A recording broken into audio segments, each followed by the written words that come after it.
ஏழ்மையாக இருக்கிறோம் என்ற நம்பிக்கையோடு என்னத்தில் வசதி எப்படி வரப்போகிறது என்று யோசித்துக் கொண்டிருக்கிற எல்லா சகோதரர்களுக்குமாக நான் என்னை ஒரு முன்னுதாரணமாக சொல்வதுண்டு. அன்புக்குரியவர்களே, இன்று வரைக்கும் ஹஜ்ஜுடைய கடமை எனக்கு கிடையாது.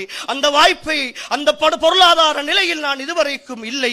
ஆனாலும் அன்புக்குரியவர்களே, ஏழ்மையாக பிறந்து ஏழ்மையாக வளர்ந்து மதரசாவிலே ஏழ்மையாக ஓதி மிக கஷ்டப்பட்டு வளர்ந்த ஒரு குடும்ப பின்னணியோடு இருந்தவன் தான்.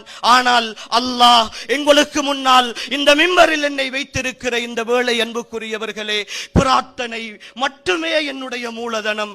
இன்று வரைக்கும் அது மட்டும் மூலதனம், பெருமைக்காக அல்ல. உங்களுடைய உள்ளங்களில் இந்த நம்பிக்கையை ஆழமாக பதிப்பதற்காக சொல்லுகிறேன் அன்புக்குரியவர்களே.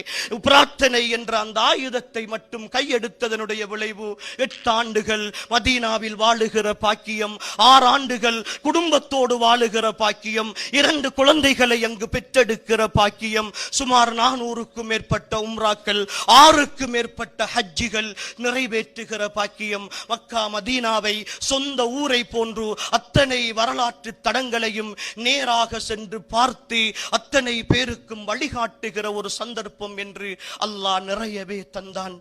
நம்பிக்கை இழந்து விடாதீர்கள் உறவுகளே. அல்லாஹுடைய அருளில் நிராசையாகி விடாதீர்கள். உங்களுடைய பின்னிரவு வேளைகளில் ரஹ்மான் அடிவானத்திற்கு இறங்கி வருகிற அந்த வேளையில் உங்களுடைய கண்ணீரோடு கலர்ந்த பிரார்த்தனையில், தஹஜ்ஜுத்தின் பிரார்த்தனையில் உறுதியோடு கேளுங்கள், யா அல்லாஹ், என்னுடைய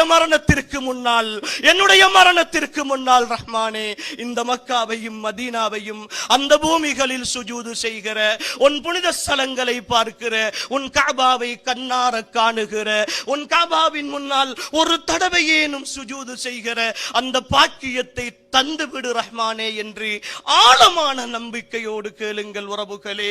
நிச்சயமாக அல்லாஹ் தருவான், நிச்சயமாக அல்லாஹ் தருவான். அவன் அசாத்தியமானவைகளை சாத்தியமாக்குவான். இந்த உலகின் உங்களுடைய வாழ்க்கையை மாற்றுவான். நீங்கள் போவீர்கள், அந்த இடங்களுக்கு போவீர்கள்.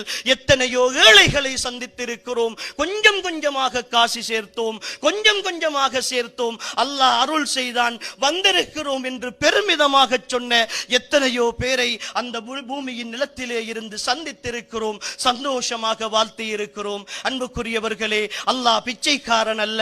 உங்களுக்கு ஹஜ்ஜுக்கு போவதற்கு, உம்ராவுக்கு போவதற்கு வசதியை ஏற்படுத்த முடியாத எதற்கு